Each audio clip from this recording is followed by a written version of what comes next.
Hi friends, Ashley from Wildwoods&Homestead. I am beginning this video with footage that I took back in September. I am also in this video just sharing the last of our carrot harvest, as well as cleaning out our deep litter chicken coop and using that to cover our soil and protect it for the winter. And I'm ending it with a dried bean soup recipe from using beans that we grew this year and harvested and put away. Each year I harvest out my sunflower seeds and I save them. I think doing this has created seeds and flowers that are adapted well to our harsh climate.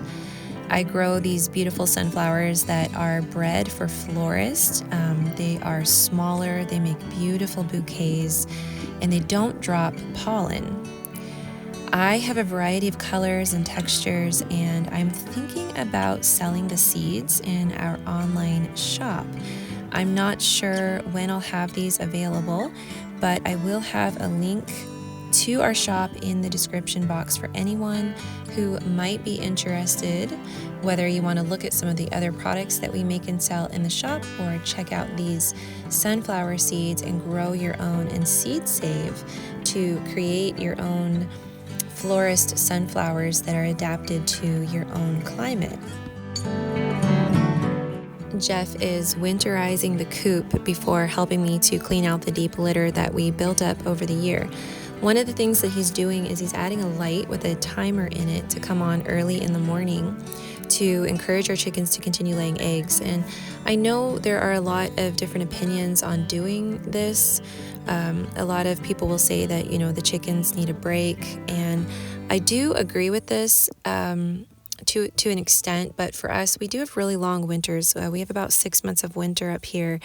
And if we only relied on eggs seasonally, it just wouldn't be enough to justify us keeping chickens and feeding those chickens throughout the winter. So we do this light system. We are sure to make sure that the chickens get a solid 8 hours of darkness, and we also feed them very well just to make sure that they are not stressed out. We don't seem to have issues with them molting, but I think they do molt, but just not terribly so. And I think a lot of that has to do with the way that we feed them. This year, I'm also hoping to supplement their feed with greens that I grow in our greenhouse. We also give them scraps from the chicken, and we also feed them alfalfa pellets. I will get back to that deep litter chicken coop in a moment because it is important in this video. I'm using that deep litter to put the garden to bed, and that's how I always think of it whenever I'm doing this at the end of the year, is putting the garden to bed. And it's kind of a relief to me in many ways after the frantic days of summer. I think I'm still learning how to do this life, like figuring out a framework for each season. Sort of like Farmer Boy, the family was definitely busy, but if they were stressed, Laura Ingalls did not have that come through the story. They seemed to have a time for everything and seemed to proceed with confidence that was backed by years of experience. And this is what I'm working towards. When I read Farmer Boy, I often wonder what it looked like when they were actually building their house. When they were building their house, were they gardening? Were they farming? Were they milking cows? Were they tending to their fields? It has been such a struggle the past few years to try to figure out how to do the self-reliance part, the growing part, that living part, while still trying to build our house and learning sub-trades and finishing this thing that is so all-encompassing. So this is the first year that I feel like I'm getting a groove, I'm getting a rhythm, I'm experiencing what it is to build a framework of expectation for, okay, this is the time to collect all of the carrots, and this is the time to broad fork the garden to aerate it, and this is the time to put the deep litter from the chicken coop onto the soil. And I have been really enjoying that because it is setting me up for a better year next year. I feel like this time next year, I'm going to maybe be preserving more of the harvest and feeling more confident as I move forward, knowing better what to expect based off of experience. So that leads me to this deep litter chicken coop. And the reason that we do this is because it is so much easier to maintain a clean coop by simply dumping in a couple of bags of pine shavings every month throughout the year. Sometimes I will only put in half a bag of pine shavings or an entire bag of pine shavings, just depending on how moist it is in the coop. Eventually what happens is this all breaks down and it has a nice earthy smell. Our chicken coop rarely stinks. If our chicken coop starts to stink, I know I need to put down more shavings. And we aim to get about 3 feet of shavings in there.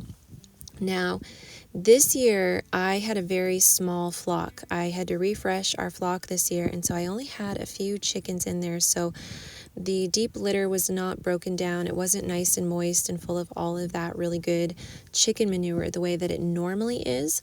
So we just removed about half of it. I put it on some of the beds, especially around the fruit trees. And then we just start refilling that with the shavings and also the ash from our wood stove. Geoff has been taking that and putting it into the chicken coop because the chickens like to take a dust bath in that. And we were kind of wondering if it would almost create sort of a biochar scenario where all of that wood ash is absorbing all of the nutrients from being in the coop all year, and then at the end of the year we take it all out, put it on the garden, and then just start over. When I first got chickens, I was cleaning out the entire coop weekly and then putting down fresh shavings, and it stunk so bad and it was very time consuming. And then I found this method of deep litter where you are just adding shavings, just adding them. And this is some old footage that I took over the last spring when I was still pregnant. And this is how I clean my coop. I just take a fresh bag of shavings out. I fill my nesting boxes to make sure that they're nice and dry and they smell good, and this just gives us cleaner eggs. And then I just take the rest of those shavings and pour them out onto the floor and spread them out nice and neat, and then the chickens will go in there and do their thing. And by the end of the year, doing this each month, we eventually get this nice, dark, earthy compost that we can then put on our gardens in the fall. I feel like I could begin a video with this quote from The Hobbit, and often when I get really absorbed into a story, I see my life unfolding with the story in mind. And we have been reading Farmer Boy and the Little House series, and so I have quoted quite a bit and mentioned quite a bit of the scenarios from those books. And I'm also reading The Hobbit, and I love in the back of the book this sentence, and it says, "This is the story of how a Baggins had an adventure and found himself doing and saying things altogether unexpected."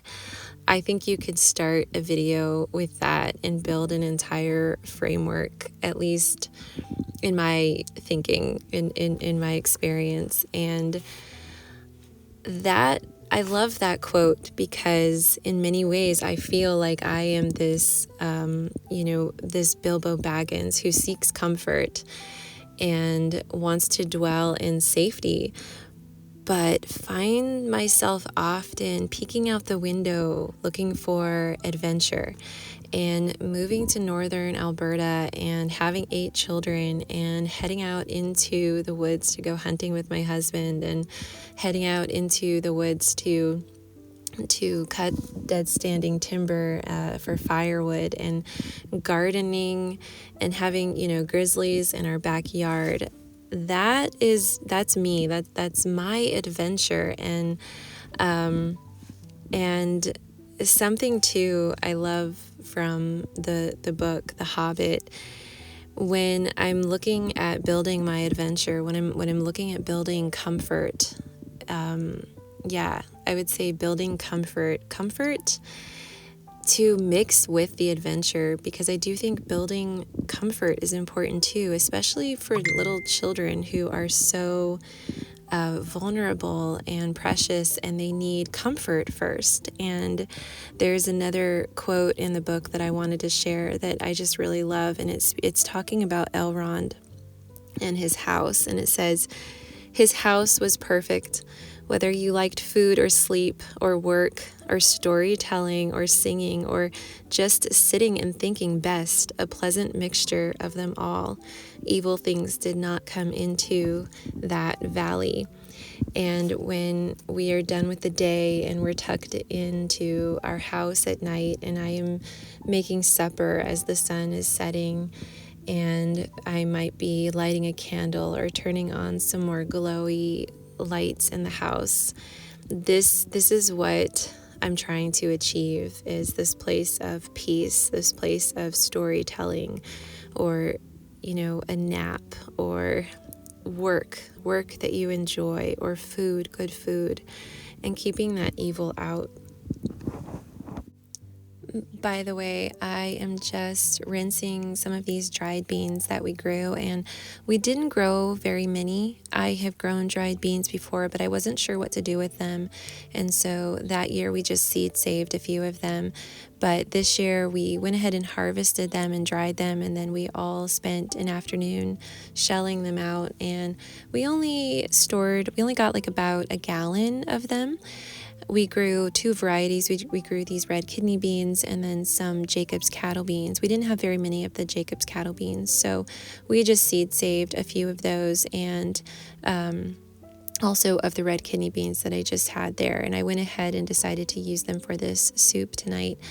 And as I was putting my broth in and I was reaching over to get my cleaner, I realized that I was completely out of this all-purpose cleaning spray that I always have on my counter. And I'm making an all-purpose cleaner spray right now with a bar of solid soap. And I actually have a video coming up that I am working on for cleaners that you can make with a solid bar of soap. For this basic all-purpose cleaning recipe, I just do half of a cup of grated soap to 3 cups of water, and I will heat that on my stove to warm it and make sure that I dissolve all of the soap flakes in the mixture. I then just add it to a quart jar, and you can add a few drops of essential oils if you wanted to. When I add that to my spray bottle, I heavily dilute it. So I just fill my spray bottle here about a quarter of the way full, and then the rest of the way with some filtered water, and then mix that around, and I use that to spray and wipe my counters. I find that this works really well to degrease. So for example, over here I was trying to pour my broth out, and I spilled quite a bit of it on the counter, and broth can be quite oily and greasy, and I find that this cleaner just helps really well to wipe up residue and degrease. I've also used it to clean windows and mirrors, and I find that it works really well. So if that is something that you're interested in, stay tuned. I'm just working on testing the recipes that I have, also a liquid laundry detergent using this same idea. Stay tuned for that, and I hope to share that soon. By the way, I did just want to mention that the bar soap that I was using for that recipe, I do make and sell, and I will have a link in the description box to that particular bar of soap for anyone who might be interested. But you can use any degreasing bar soap to do the recipes, the all-purpose cleaning recipes that I will hopefully be sharing in another video soon. I always think bacon complements a nice hearty bean soup. I also shredded some cheese to put on the top of everyone's bowl of soup. I love bean soup in particular because it's one of those soups that's very Hobbity in my opinion. And it's just one of those soups that can cook all day and it's there for you whenever you need it. I really like our soups to be nice and thick, and this one wasn't thickening up quite as much as I wanted, so I took a couple of cups of cold milk and whisked in about 2 tablespoons of tapioca starch and poured that into my pot to help thicken the broth a little bit. And then I just served those up with that cheese that I shredded and some of the bacon.